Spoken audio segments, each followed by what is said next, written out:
We're here. We're back. It is the Branded Girls, Sierra and Ashley. And we are Acline Creative. I am the Chief Marketing Technologist here at Acline Creative, and Ashley is the head of client relations. Well, I had to come in the room Bejeweled because we're talking about T-Swizzle. Tay-Tay.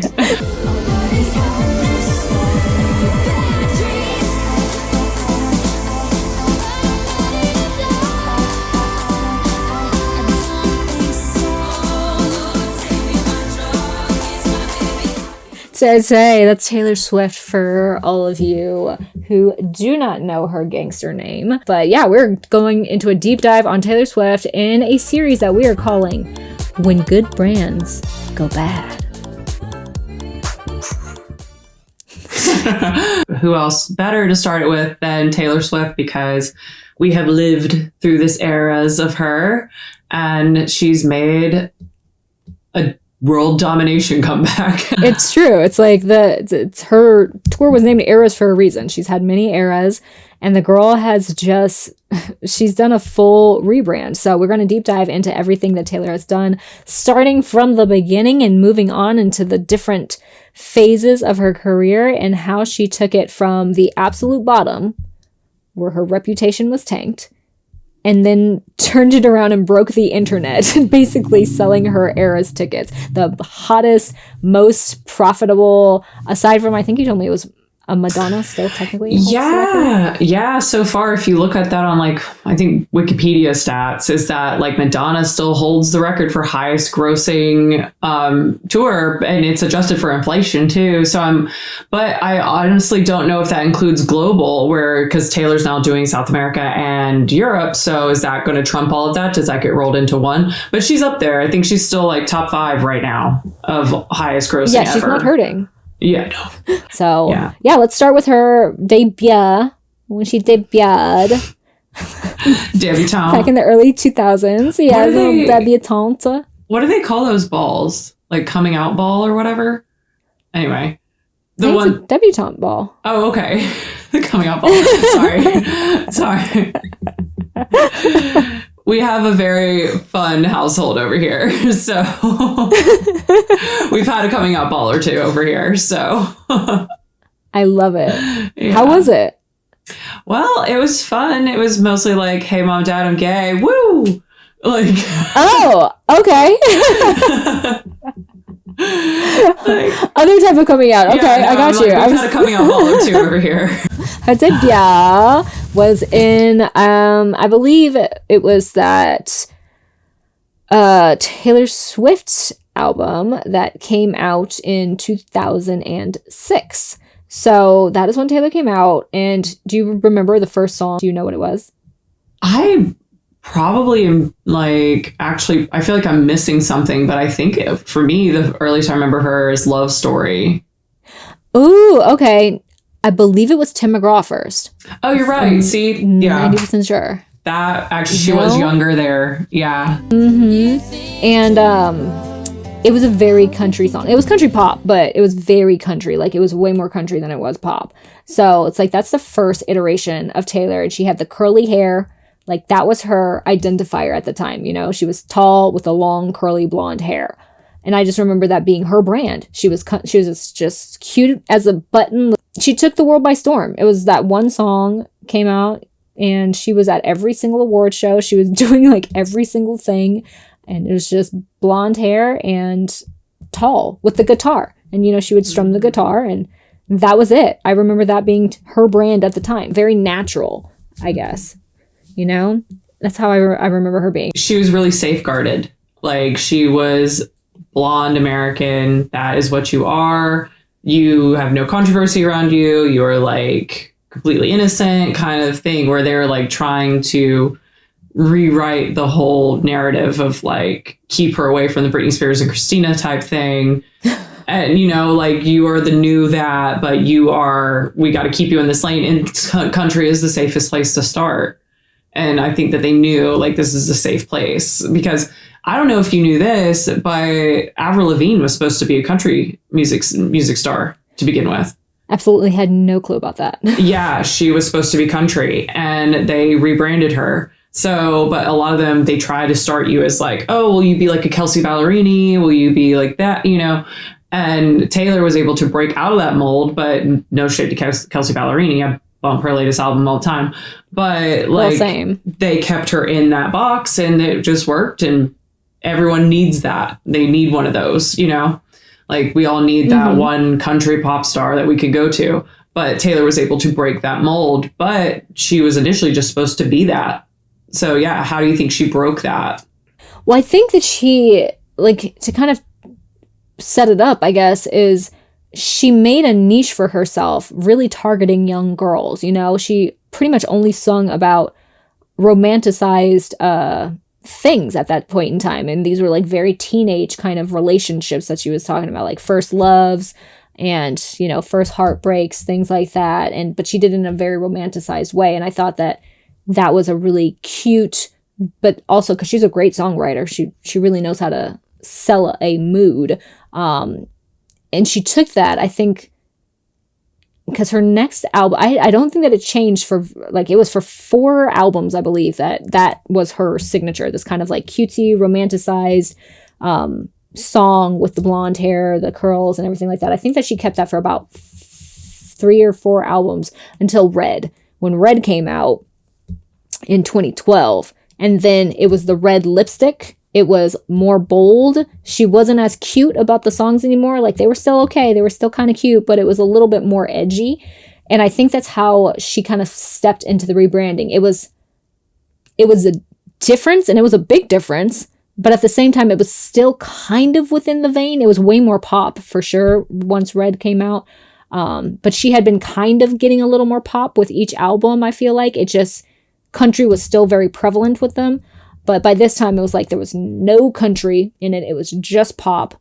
She had a little bit more edgy of a sound, a little bit more edgy of a look, but she had been building towards it. But I think that she never lost her core value, which was to be relatable. Like, she was always relating to women specifically, or not even women specifically, but people who understand the female plight and dynamic in relationships and things like that. So anybody who's kind of like values those things, she was relating to them very, very well. And she's never changed that. And I think that that's how she's been able to kind of continue through as she goes through these rebrands, just by maintaining that core value system, because that keeps that core audience there.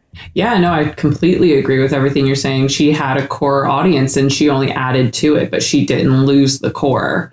And so, yeah, what you're saying is, yeah, so accurate of like, how has she been able to maintain and only get so much bigger? It's like just like a train that keeps adding on and adding on, starting in that non-controversial space where her age group was her biggest fans. And then that age group started to grow, started to get older and have more complex issues. And she did too. And so her writing started to reflect that. And then also linear like developments at the time were into pop country. Like, that's when Florida Georgia Line came along. That's when like you started seeing more like pop fun country, like Dierks Bentley was having like pop songs and stuff like that. Like all these like Lady Antebellum, I think too. Yeah, like all of these country people who were mostly like bluegrassy roots were now like doing the I'm drunk on a plane, like fun things. Like they were all having fun, and like all these like fun pop songs out of country realm were starting to cross over into the mainstream. And so she was on that wave along at the same time that her demographic was becoming college age. So now they're mixing in their simple country playlists are now getting hip hop in there. You're getting more rock and roll in there. You're getting more exposure to the college party scene. So now she needs to keep up with that kind of in dance music. Cause I mean, even down the road, she started doing things with when her boyfriend at the time was Calvin Harris. So, you saw her bring in DJ influences at some point too. So yeah, she kind of aged with her group, and it made it bigger for her too. And I love what you're saying here too, because a lot of people think it's so easy to like grow with your audience and just to do that. Like, why doesn't everybody do that? And you have to think back to how involved the marketing people are, your like PR people, all of your core group that runs people as they're being these artists.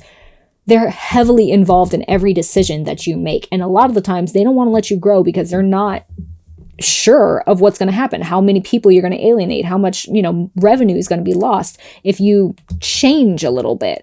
So I think that it does say a lot about her team, because this point in time she was with Big Little Records or Big Train Records. What is it?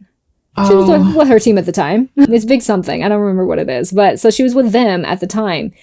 And they were new. It's not that like they were huge. They didn't have, several big clients that they were managing or anything. They just kind of started with, I don't want to say they started with Taylor because I don't know that for sure, but she was like their main moneymaker at the time. So I think that gave her a lot of leverage also, because if you make her unhappy, I don't know what the contract situation was, but she could probably have left. Because they weren't like a huge agency, she might not have signed, a JoJo Kesha type contract where they're locked in for years and years and years, and they just have to sit back and do what they're being told. It's like they probably gave her a fairly flexible contract on a lot of levels to where maybe she could have gotten out of it. And it's like, but she's making a lot of money and she is your biggest client right now. So if she wants to just kind of change the way that she dresses, kind of change a little bit of the music that she's making, but she's not doing it in a way that's totally off base. It's like they probably were just like, okay, well, we'll just see how this goes. And then if it doesn't play out well, then we still have enough of a foot in the door for this genre that we can just go back to it. And it was more like we were just trying it out. She was just experimenting and we just go back to the country pop thing. So I think that says a lot about what kind of a team you need to have around you, what kind of people you need to be hiring. If ever you're trying to rebrand yourself, make sure that you're with people who understand that vision and can allow you the space to grow and explore it in a way that is authentic and will still relate with your core demographic. Mm-hmm. Yeah, no, that's a perfect analogy to why is Taylor's rise important for anybody starting a business or looking to brand themselves. Looking at how she started here, stayed, you make your core, you make your vision, you know where you're going, and then you need to build around you to make sure you can keep going. I mean, it's the same as child rearing, where you make a home base, you make the safe boundaries, and it's your natural human instinct to test the boundary. You watch toddlers do it, and it's no different than what we want to do in our own personal growth. Still, we are still being oh, will that work? Will they respond well to this? Okay, they didn't. So we'll just go back to what we know and love. But they do respond well to it. Okay, well, then I'll go one more step down the bridge and I'll keep building. I'll put another plank across to the other side, so, but you can always go back to what works. And that's important to know as a brand, what does sell? What do they like that you make? You should always have your signature thing going on and then be able to introduce new things, play with new things, but without hurting your brand. So yeah. Right. Totally agree. What do we think about Kanye Gate? What when her reputation, all the branding that she did just went out the window because of the call with Kim and Kanye and that whole debacle. It's weird to see that in hindsight now, and it's interesting to talk about it now because it's so removed from where, her brand is now. But the fact that all happened is just so kind of crazy to think about, that that was happening to her brand at the time by someone who has now been ostracized by everyone. And the amount of power we gave to Kanye at that time, that was at Kanye's peak of his fame.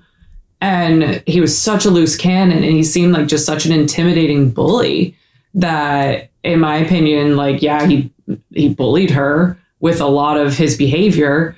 And it's so funny because the call is actually on YouTube. You can listen to all 20 minutes of the call that has now finally been fully released. And yeah, she's trying to play nice and middle of the road with him on it. But at the end of the day, he didn't tell her exactly how slanderous it was going to come across in the lyrics. And they weren't cool. It wasn't cool. But now we know, oh, she was trying to be really middle of the road with him. She wasn't trying to stir the pot with him. She knew how powerful he was, and they were equally powerful in the game at the time. It is the kind of vibe you get from it. But ultimately what he did was wrong, and it was really slanderous, and he did not tell her how slanderous it was going to be. So she was in the right to be upset about it and to speak up about it. But the stronghold he had on media at the time was so unbalanced. And I think that she was right for just being like, I'm out right now. I'm just out. Like, I'm going to take a sit. And I also heard another interview with her recently talking about her comeback and everything, where she was saying at that time, she knew she had alternate issues going on about the fact that she was about to be 30. She knew that they didn't treat women kindly in this country, in the industry at that age. The connotation was she's getting too old, blah, blah, blah. And so she was also dealing with those things at the time too. So she, in her mind, decided, I'm just going to bow out. Don't see me then. I'm going to go away for a year. How do you feel about all those dynamics for her at that time? I think that you hit the nail on the head on a lot of those things. And I think in addition, her history with Kanye is very, just very aggressive, I guess, for lack of a better word here. It's, they had that whole thing where it was the MTV Movie Awards when the movie of the video of the year was being announced, and it was hers and not Beyonce. And then, the whole thing where he got on stage, whatever. It's like unnecessary. Number one, she's a child and you're a grown man. Like, why would you do that to a child? And so I think that their history just is very besmirched. It's just like tainted. And to have that phone call, number one, in the beginning, I think we all just innately believed Kanye was being mean to Taylor again. It was just like, he's just coming after this little girl again. Like, why are you always doing this? Why are you always messing with this little girl? And then that was also at the height of Kardashian fame as well. And then I remember Kim coming out and being like, no, we told her, like, I have the phone call. I recorded it. Like, look, everybody, this is facts. And they dropped that phone call so everybody could listen to it. And I think, like you said, still, yeah, she was aware, but at the same time, you don't totally know exactly what you're agreeing to unless somebody is, and I don't know, I vaguely recall they may or may not have played her a little bit of it, but I don't know that she heard the full scope of what it was. And irregardless of whether she did or she didn't, you're still bashing her. Like, it's either way, it sucks. Like, why? Even if you call her and let her know that you're going to do this, like, it still is not a fun thing. It's not a fun conversation to have. And granted, I guess in the industry that might have been a courtesy, but it's just, I don't know, it's still just rude. So I felt like, number one, especially because I think Kanye behaves so crazy sometimes, and at that point in time, people just kind of attribute it to he's great. It's his great mind. He can't be controlled. Like, he can't be held accountable for the greatness of the things that he does. And it's like, no, he's still like being rude to a little child. Just like when Eminem was, if anybody remembers, Eminem had like beef with everyone at some point in time, and he was just kind of like calling everybody out in his lyrics all the time, and it was like, it's just kind of rude. So that's how I felt about it. But once everything settled and you knew that they had done their due diligence of showing her, I do think that to a certain extent it did make her reputation go down a bit, and people were just waiting. The public is always just waiting. They're waiting for that moment to cancel you. Like, always, no matter how much they love you, they always want to cancel you. They just want some sort of a reason to be like, oh, I knew they weren't that great. Oh, I knew secretly they were terrible. Oh, I knew that she was a liar. I knew that, she's not as nice as she seemed, especially for women. So I think that they really clung to that moment for her as this is the time. Like, we finally get to humble Taylor Swift. She's just gotten too big. So once that happened, and like you said, she made the determination to take some time off because of maybe additionally other stuff that was going on in her life. But the backlash was really strong for her.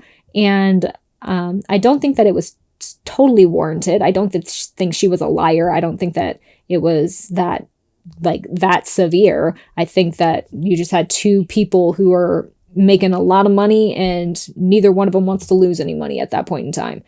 But when she came back, because she came back with Reputation, and I thought Reputation was just on another level. Like, the red was great. Like I said, that was the last time that she had really changed eras for me. And then when Reputation came out, she changed eras again. She's still with the red lipstick, but it was like you got to have a Taylor who wasn't all good anymore. And I thought that was lovely. I thought it was refreshing. I also saw like that was actually her first like major world stadium tour too. So that she was just ready, like she took some time, and I don't think that it was warranted that she needed like to be forced into that time. But I think that she, at the age she was and the growing they were doing at that time, like she probably needed it anyway. But to be forced into it, I think that was wrongful. And I think that looking back, just knowing what we know now and the things that Kim Kardashian has alluded to, that everyone said that she was completely like under the control and brainwashed by Kanye, like couldn't even, or I think it was just a very abusive, toxic relationship because he wouldn't even let her dress herself. Yeah. So, when she's like, well, we have the recording, it's like, well, who made you leak that? But like, ultimately, all of that backlash made her have to go into hiding basically. But when she came back, she was like, and I'm now going to be like a different beast. Like I'm going to be a stadium touring artist. Like, and she was ready because she had all of that experience. And I feel like we have such a backwards view of beauty standards and everything in this country where, you're telling these pop stars, oh, you're done by 25. Or you're telling models your career's over at 22. There's like that age old adage of like, you're not an expert until you have 10 years in. Reputation is when she had like 10 years in. That's when she was like, I am now Madonna level. I'm now Beyonce level, of Shakira level, of like out there being able to be a show person, like, and hold my own on a stage for 3 hours, So yeah, she came back stronger than ever, being able to like command. And so it was the best rebranding. And it was also, she took everything that they threw at her and threw it back, which is the best thing you can do in that situation, in my opinion, where it's like, okay, well, you're going to say all these things about me. I'm going to go feed into them and cash in on it. I'm going to go cash in on every single bad thing you said about me and show you that like I'm still standing. So that is a really applicable road to take in a lot of situations where it's like, oh, you're going to say like, I'm, this or that. I'm going to go prove that I'm not. I'm going to show you how successful my business can be. So I think that we can take that a lot of the time with our clients and be like, okay, well, they think that you're just some privileged white woman. Well, let your followers and your empire talk, and the causes that you donate to. No one can tell you what to do with your money at the end of the day, And so if they have an opinion, they're not the ones out there performing. They're not the ones out there cashing those checks or getting that money. So who's to say, like, she was just the ultimate in the face of trolls thing that you could do with that album. I agree. Like, it was a clap back for sure. And I think, but she did it in a classy way. And I think that's what you always have to think of here, because it was not off brand for her. It's like it was different, and it was sassier, and it was darker, but at the same time, it still wasn't off brand. And I think a lot of it has to do with the fact that she's not dumb. Her mom's not dumb. That her team's not dumb. They let Taylor be Taylor. So you always heard her speak. You always kind of knew where she stood with things. And so every interview, she had a time where she was in YouTube and things like that before a lot of people were on YouTube and showing their day-to-day things, like her come up. A lot of it is documented on YouTube. So you can go back and see her talking about, just being at places that she thought, she never thought that she'd be in, and things. And the stuff that she says is very articulate and quite observative. So it's like hearing her speak for so many years, the things that she's saying aren't just people feeding her those things to say like, oh, now I'm this, now this thing has happened to me, and I took some time off, and I've come back now, and I'm bigger, better for it because of XYZ, because my team told me to say this. It's like, no, this is a woman who is so authentic in everything that she does. Her writing is authentic. Her just vibe is authentic. Everything that she wears is authentic to her. I mean, yes, there's, other people collab and there are other voices involved, but it's not, I don't think that she will ever do something that she doesn't believe in. She directs her own stuff now. Like, a lot of her music videos are directed by her, and the concepts are thought of by her. And it's like, I love them, especially the Bejeweled one, the one where it's like Cinderella or whatever. Mm-hmm. Like, I love that one. I think it's so funny. Me and like my family, we quote it when is it Laura Dern? Oh yeah, Laura Dern. Yeah, Laura Dern. Which one? I love both of them. The mom. The mom is, I think, Laura Dern. Mm-hmm. Laura Dern is her last name.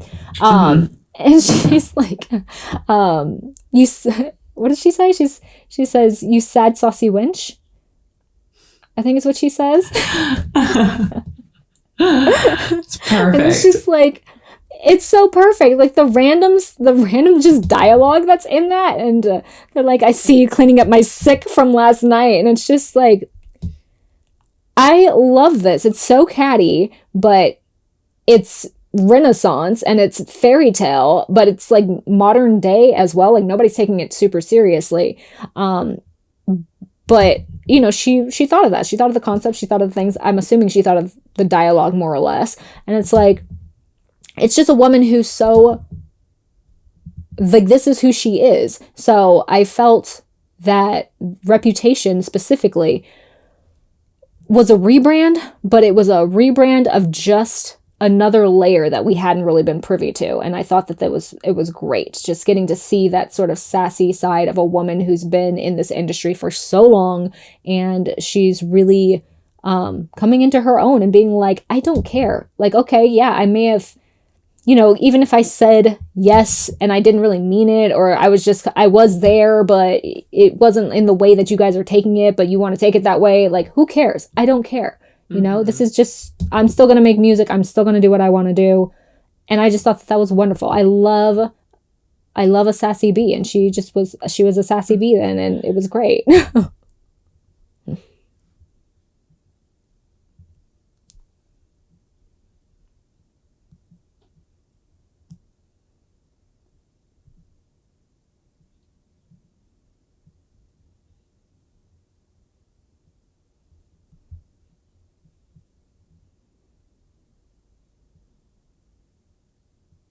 Mm-hmm.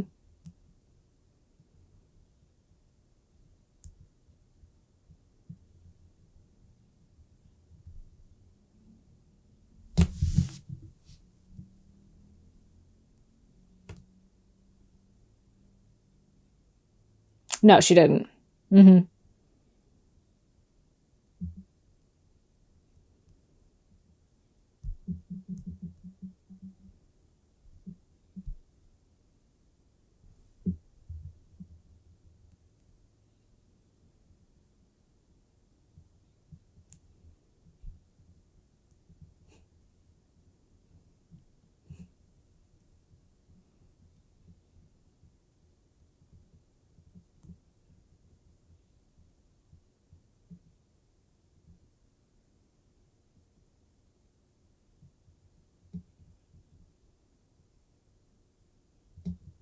Mm-hmm. Agreed. Okay, so we have Reputation, and Reputation being a pivotal moment in her era's career. But now, after Reputation, we kind of move into a new era, a new level of branding. I mean, she's always going to be Taylor Swift at this point. She's solidified herself. She's Taylor Swift. She's A-list. She is, IMDb top 5. And it's like, but she moved into that kind of Lovers era where she, kind of became a little bit more, it touched back to the roots, I feel like, of her beginning days, but it was strictly pop. Like, it wasn't really, like, it didn't have that much country in it. It was still really pop. How do you think that people felt when she decided to kind of reverse it?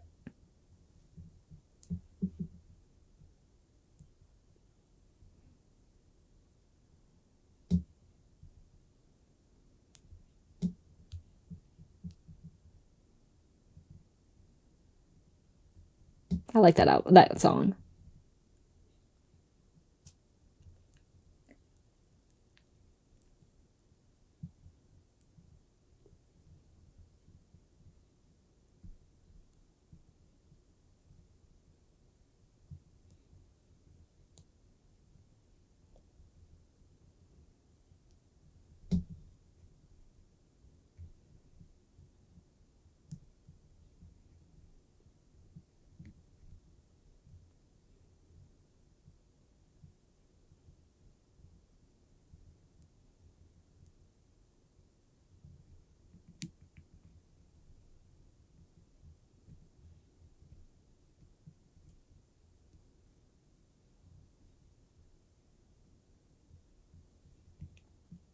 Yeah, they were like nesting.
Yeah, I don't think people, like you said, I just don't think that they were in that frame of mind at that point in time. I think, ironically, she might have been one of the, and I don't want, there's tons of celebrities that are like married and dating or whatever, but I think of that age range, I think she was one of the few that was in a long-term, kind of more committed relationship at that point in time.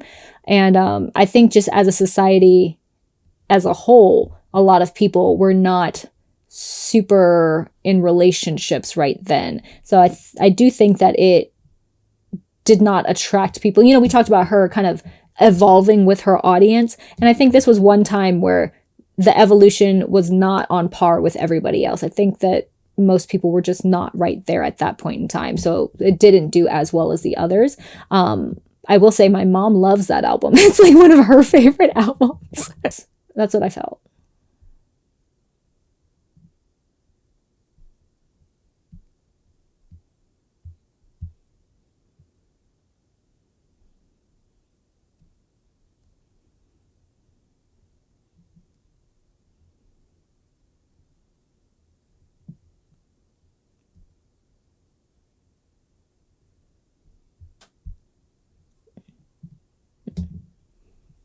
Mm-hmm.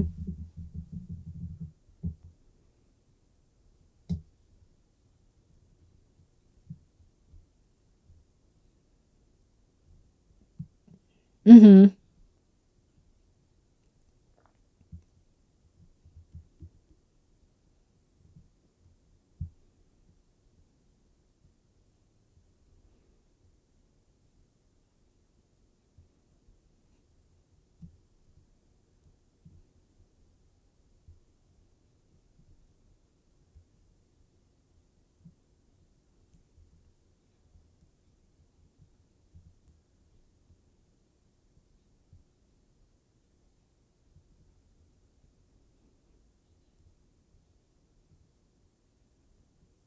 Mm-hmm.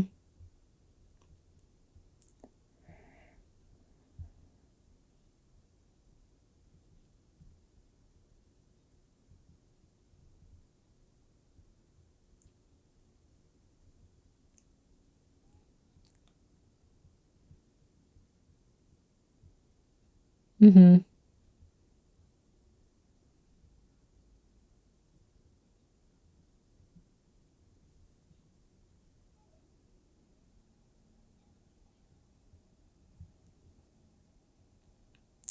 That's so true.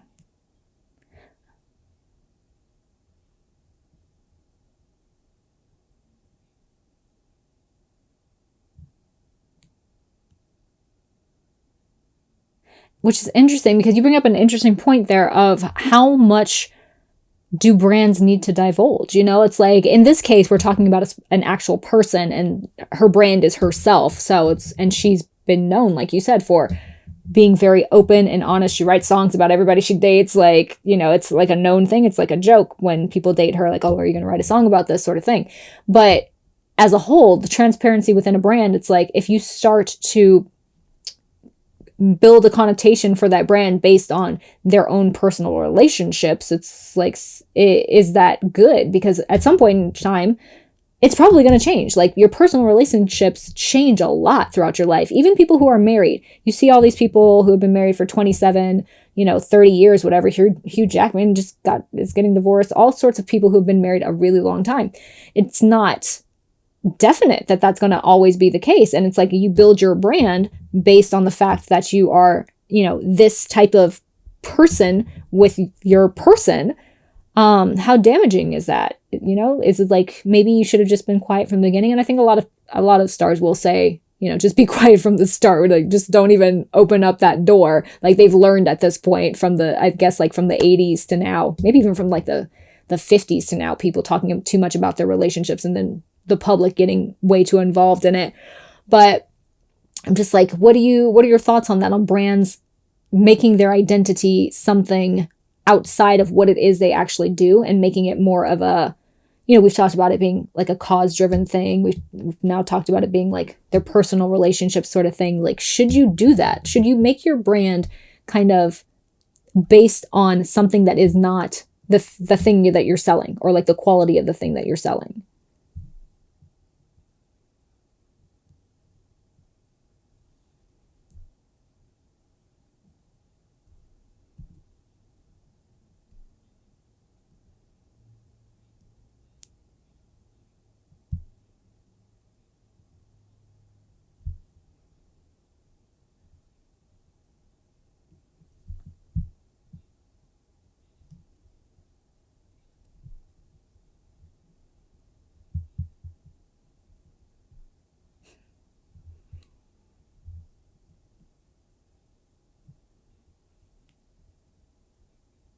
Right.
Yeah, it's true. It's true. That's how you brand yourself. Like, so you've chosen your brand, and for Taylor, it's authenticity and openness. And it's like, if you diverge from that, then you're not really you anymore, at least to the public. It's like, you may still be yourself. You're just choosing to be a little bit more private for this period of time. But it does, I guess, play with consumers' minds and just makes them feel a different way about you. And, if you're, for Taylor, it seems to be just fine. Like, it's worked out just fine for her. But, for other brands, it may not go that way. It's like, you might not have that same connection. You might not go back to how you were behaving before also, because she's, like you said, she's pretty much gone back to how she was behaving before, more open, more transparency, just seems to be enjoying things a little bit more. And it's like, but if you have a brand that doesn't do that, they totally switch gears and they never really go back. They're probably going to lose their their clientele. They're probably going to lose that core group of people who signed up for the thing that they were in the beginning. And you just have to know that as a brand and decide whether or not that's right for you or if you can handle that.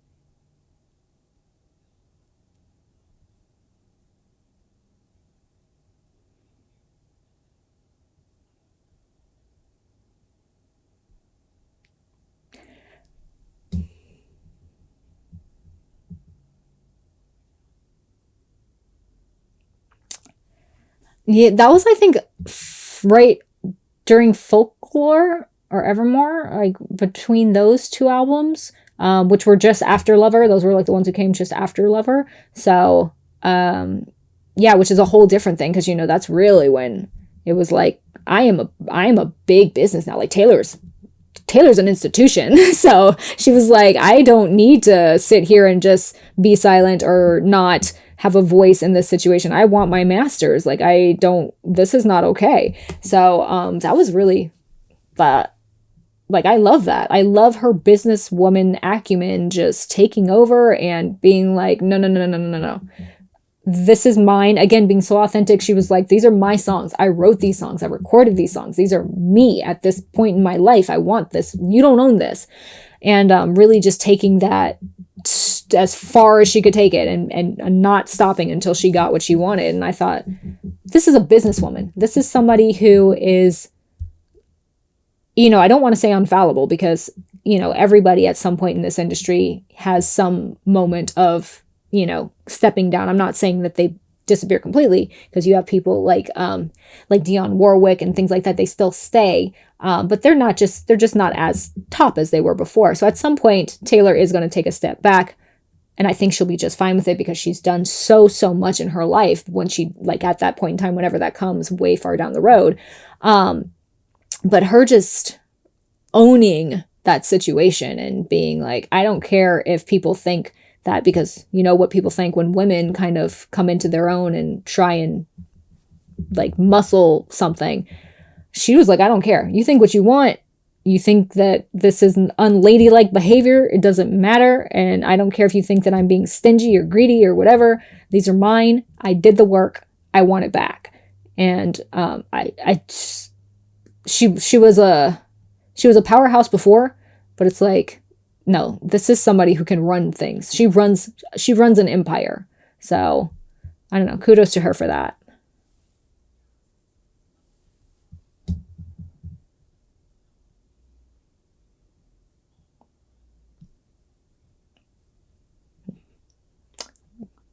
Right.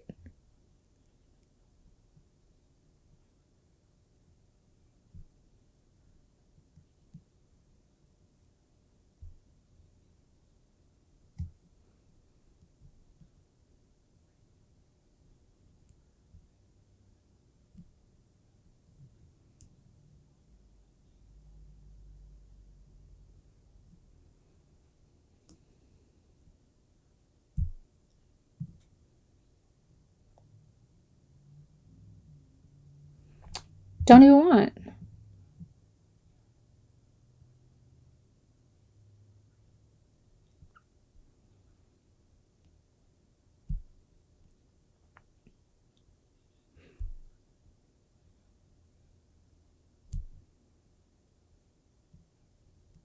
Mm-hmm.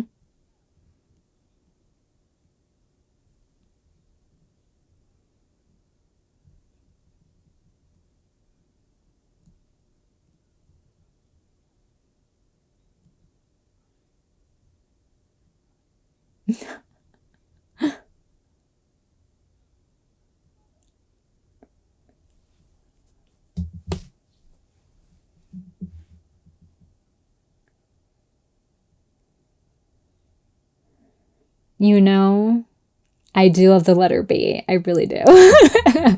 And I think that also, because I remember when you said this, I was like, maybe she didn't get the masters and that's why she did the re-record. I think maybe something didn't pan out totally with that. And so she went about it a different way and did the re-record so that she would get all the royalties from anything that came from those. And that in and of itself is smart, because I remember when, if anybody remembers JoJo, leave, get out. I love JoJo also, right, JoJo? But I remember when that happened to her, when she didn't have the rights to her own voice. You know, she couldn't sing her songs. None of her songs were on streaming. She was in this years-long battle, just like Kesha, with trying to get all of her stuff. And she did re-records of all of her early work so that she could put it online and get revenue from the streaming and whatnot. And it's just like, you can't keep a good girl down, honestly. You know, you can't keep a good girl down when they decide, like, I will figure a way out of this.